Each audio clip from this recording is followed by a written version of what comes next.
भारत को सोने की चिड़िया कहा जाता था। भारत एक ऐसी जगह है जहां से दुनिया के कई धर्मों का ओरिजिन हुआ।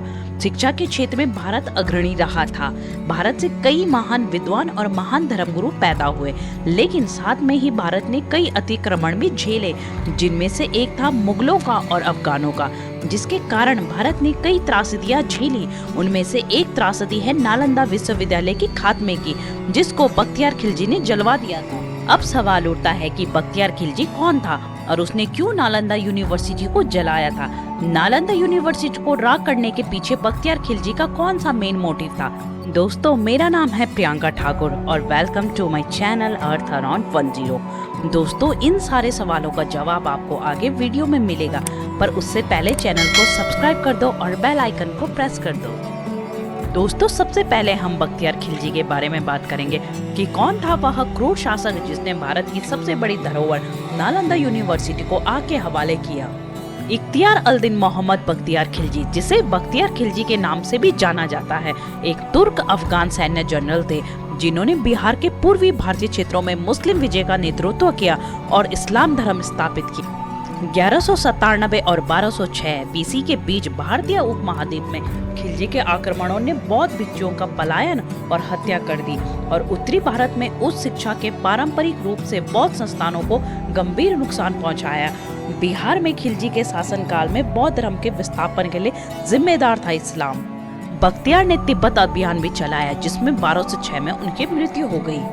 दोस्तों, अब बात करेंगे कि खिलजी ने नालंदा विश्वविद्यालय को क्यों जलाया था। इसके पीछे का मेन रीजन जानने के लिए वीडियो को अंत तक जरूर देखना। 11वीं सदी में तुर्की सेना ने नालंदा के इलाकों पर कब्जा कर लिया था, परंतु कुछ दिनों बाद खिलजी बीमार पड़ गया और दूर दूर से हकीम बुलाए गए, परंतु स्वास्थ्य में कोई सुधार नहीं हो रहा था। उसकी बीमारी बढ़ती जा रही थी। उसके मुलाजिमों ने नालंदा विश्वविद्यालय में एक बार दिखाने की सलाह दी, लेकिन खिलजी इस्लामिक कट्टरवादी था, इसलिए वह इलाज नहीं करना चाहता था। उसे लगता था कि इतने दूर दूर से आए हकीम उसका इलाज नहीं कर पाए तो ये भिक्षु क्या कर पाएंगे। फिर भी जब उसकी बीमारी ठीक नहीं हुई तो अंततः नालंदा विश्वविद्यालय के प्राचार्य राहुल श्री भद्र को बुलाया गया। तब उनके समक्ष खिलजी ने शर्त रख दी कि मुझे तुम ठीक करना, परंतु तुम्हारी दी गई कोई भी दवा मैं सेवन नहीं करूंगा। प्राचार्य राहुल श्री भद्र वहाँ से चले गए और दूसरे दिन फिर खिलजी के यहाँ आए और खिलजी को कुरान की किताब दी तथा कहा कि इसे दिन में 2 बार पढ़ना है जब तक कि आप ठीक ना हो जाए। बख्तियार खिलजी वैसा ही किया और 1 सप्ताह के अंदर ठीक हो गया। बख्तियार खिलजी को समझ नहीं आया कि ये कैसे हो सकता है। कहा जाता है कि आचार्य राहुल श्री भद्र ने कुरान की किताबों के पन्नों के किनारे पर दवा के लेप लगा दिया था, जिसे खिलजी ने थूक लगाकर पढ़ा और दवा अंदर गई और वो ठीक हो गया। खिलजी और क्रोधित हुआ कि कैसे ये बौद्ध भिक्षु इस्लाम से आगे है। उस वक्त बौद्ध धर्म का प्रचार भी बहुत जोरों पर था, इसलिए खिलजी इस्लाम के प्रचार को बढ़ाने और बौद्ध धर्म को नष्ट करने के लिए, बौद्ध धर्म का एकमात्र केंद्र को नष्ट करने के लिए नालंदा विश्वविद्यालय को जला दिया, जिसमें करोड़ों पांडुलिपि और किताबें जला दी गई और उसके साथ ही वहाँ के विद्यार्थी तथा आचार्यों को भी जिंदा जला दिया गया। 6 महीने तक लाइब्रेरी की किताबों से धुआं निकलता रहा। इस बात से ही नालंदा यूनिवर्सिटी की भव्यता का अंदाजा लगाया जा सकता है। आज भी आप कभी नालंदा जाए तो नालंदा यूनिवर्सिटी के खंडर को जरूर देखें, आप उसकी भव्यता का अंदाजा लगा सकते हैं। नालंदा यूनिवर्सिटी जलाने के बहुत बाद में ये मिट्टी से ढक गया था, जिसके ऊपर बाद में खेती होने लगी।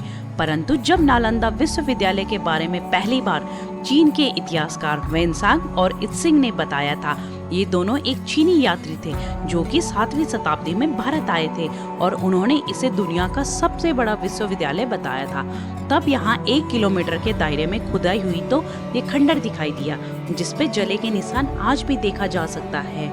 ये यूनिवर्सिटी 10 से 12 किलोमीटर के दायरे में फैला था, परंतु 1 किलोमीटर में ही खुदाई हुई कि एरिया में आज भी खेती होती है।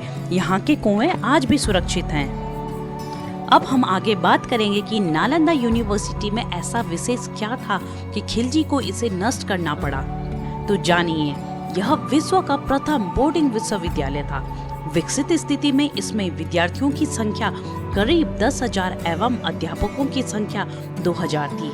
इस विश्वविद्यालय में भारत के विभिन्न क्षेत्रों से ही नहीं बल्कि कोरिया, जापान, चीन, तिब्बत, इंडोनेशिया, फारस तथा तुर्की से भी विद्यार्थी शिक्षा ग्रहण करने यहाँ आते थे। नालंदा के विशिष्ट शिक्षा प्राप्त स्नातक बाहर जाकर बौद्ध धर्म का प्रचार करते थे।